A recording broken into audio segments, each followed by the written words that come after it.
What's going on, everybody? Let's Talk Jets Radio. I had absolutely no interest in writing down any notes or looking at any final stats of this game.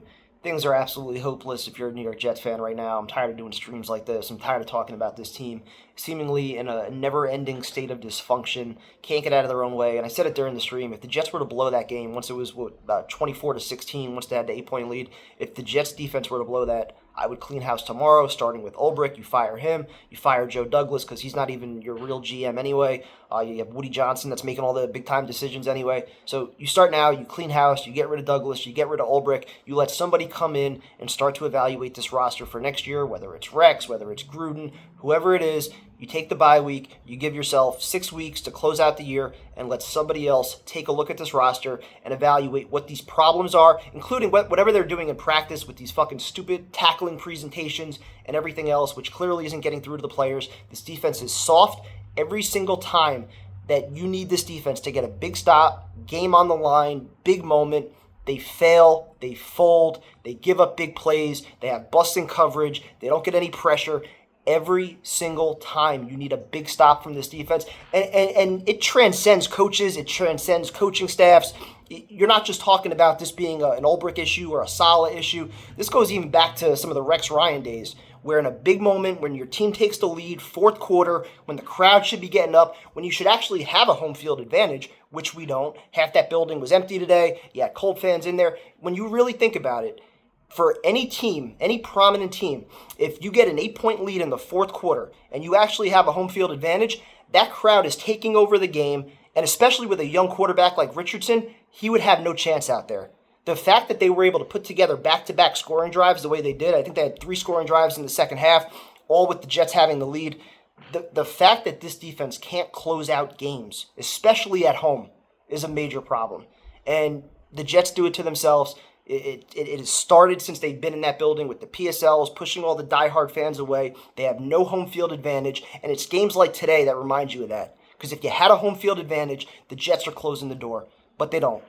And again, that's coaching, it's players, it's the environment, it's everything that's wrong with this fucking team. It's everything that's wrong with this team. They're a losing team, it's a losing culture, it's a losing environment. This is what they are. Like, we need to stop being surprised when they blow games like this, because they are proving this is exactly who they are. Nothing has changed. You can change quarterbacks. You can change play callers. You can change head coach. It doesn't matter. The issues within this organization are so deeply rooted that a simple quarterback or a head coaching change is not going to matter. You need a proven CEO to come in here and undo the last 14 years of losing. You're not going to have a first-time head coach come in here and change anything. You're not going to have a rookie quarterback come in here and change anything. You need a proven CEO, winner, somebody established, somebody that has credibility, somebody that is not afraid to bench somebody that's not afraid to cut somebody that's not afraid to call out players in the media. You need somebody to do a complete overhaul of this organization, because top to bottom, the Jets don't have leadership. The Jets don't have a culture. The Jets don't have anything. They don't have anything that you can hang your hat on to say, hey, for the next 2 to 3 years, we have this to look forward to. We have Garrett Wilson, and what else? What else do the New York Jets have that gets you excited when you start thinking about the future? We don't know who the quarterback's going to be. We don't know who the GM's going to be. We don't know who the head coach is going to be. We don't even know what players are going to want to stay here. Even Garrett Wilson, is he going to want to stick around for another rebuild or retooling, whatever the Jets are going to do next year? Is Garrett Wilson going to want to stick around for that? The problems with this team are so deeply rooted. Again, nothing is going to change. And I'll still go back to, Woody Johnson making all these big-time decisions.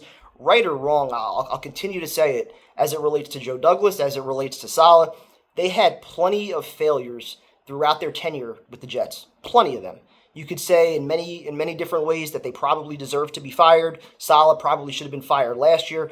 But Woody Johnson making the decision before the Jets were getting ready to play for first place against the Buffalo Bills, for him to choose that week to hit the panic button and fire Saleh and essentially send this defense into chaos and take them 10 steps backwards by throwing more on Ulbricht's plate, that completely wiped away any chance that the Jets had at saving the season. He thought he was acting to try to save the season and thought that Ulbrich could fucking do something. No. But by putting all that extra shit on Ulbrich's plate, he's clearly overwhelmed. This defense has gone backwards. I think even players, like, you're not seeing the same intensity, you're not seeing the same effort. You took somebody away that, whether or not he was the right answer, whether or not he was the right leader, obviously we can go back and forth on that. I clearly don't think he was, but he still had a lot of guys in that locker room that liked him, that respected him, and that felt that he was the one that ultimately shouldn't have been fired, at least before, Nathaniel Hackett or somebody on the offensive side of the ball took the fall. So the fact that, you had your owner decide to overstep the GM and everybody else and not listen to anybody that knows football and just say, you know what, I'm making the change here. And again, that goes to the quarterback decision. When he got Rodgers, it was known that Saleh and Joe Douglas wanted Derek Carr, apparently. I don't think that would have been the answer. I don't think that would have changed anything. But the fact that you have an owner that is constantly overstepping his football personnel guys to make decisions about something that he knows nothing about, that's why things are never going to change.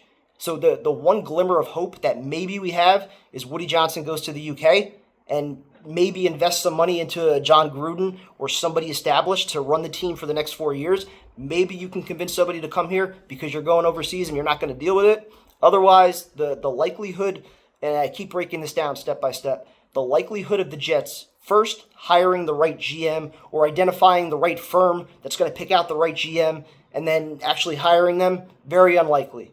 Then the likelihood of that guy going through a round of head coaching interviews and landing on the right person that Woody Johnson would give up control to or actually pay, very unlikely. And then the likelihood that together they're going to draft a quarterback, develop him properly. Like, what are we talking about here? The Jets need so much to turn this around, to think that it's going to happen within a year or two. And that's what's also frustrating. You watch so many teams like the Lions, like the Texans, the Bengals, so many teams that were exactly where the Jets were, the Commanders, and within a year or two, they have their new quarterback, they have their new head coach, they have a new culture, and everything changed. And it doesn't take these 4 or 5 year rebuilds that we try to talk patience. Everybody, the first 3 years of a GM head coach, you can't criticize anybody. It's the honeymoon period. You got to give them time to get acclimated. And finally, once we get to year 3, year 4, you realize that the person that they showed they were in year 1 is exactly who they are. Nothing has changed. And yet we sat through all those years of rebuilding for what? And we're about to do the same thing. We're about to embark on that same journey, staying on the hamster wheel. New GM, new head coach. We'll get excited at first. Then after they suck for a year or two, we're going to say, you got to give them patience. You got to give them time to implement their system, get their own players, get their own quarterback. You give them an opportunity to miss once or twice. Then they, maybe they hit on somebody. And we keep talking ourselves into staying on this hamster wheel and all this hope that maybe exists down the line. And the reality of it is there is no hope. There's no hope with this team. Things are not changing until the owner gets out of the way and hires somebody established, which I don't think is going to happen. Until that day comes, until we have somebody proven leading this team, the 14-year playoff drought and all the losing that comes with it, it's going to be too much for anybody to come in here and overcome. A first-time head coach, rookie quarterback, it's not changing. It's not changing. And guess what? There's a very, very strong likelihood that Aaron Rodgers, Davante Adams, and this whole crew is coming back next year for one more ride. I don't know who the coach is going to be. I don't know who's going to be running it, but there's a very good likelihood that we're watching this all again next year. So just get ready for it, be prepared, and don't say I didn't tell you so, because the state of this team and this franchise absolutely sucks. I'm tired of streams like this. The fact that we're on a drought this long as fans, as season ticket holders. Thankfully, again, I'm somebody that's not renewing for next year. I'm grateful that I finally got out when I did. But the fact that we've invested so many years, I've been a lifelong season ticket holder. I've seen 2 home playoff games in my life. I haven't seen the team in the playoffs since I was, 20 years old or 21 years old? It's insane. We deserve so much better than this, and unfortunately, again, I don't think anything's changing. I don't think they're going to make the right hires. I have no faith in anything turning around.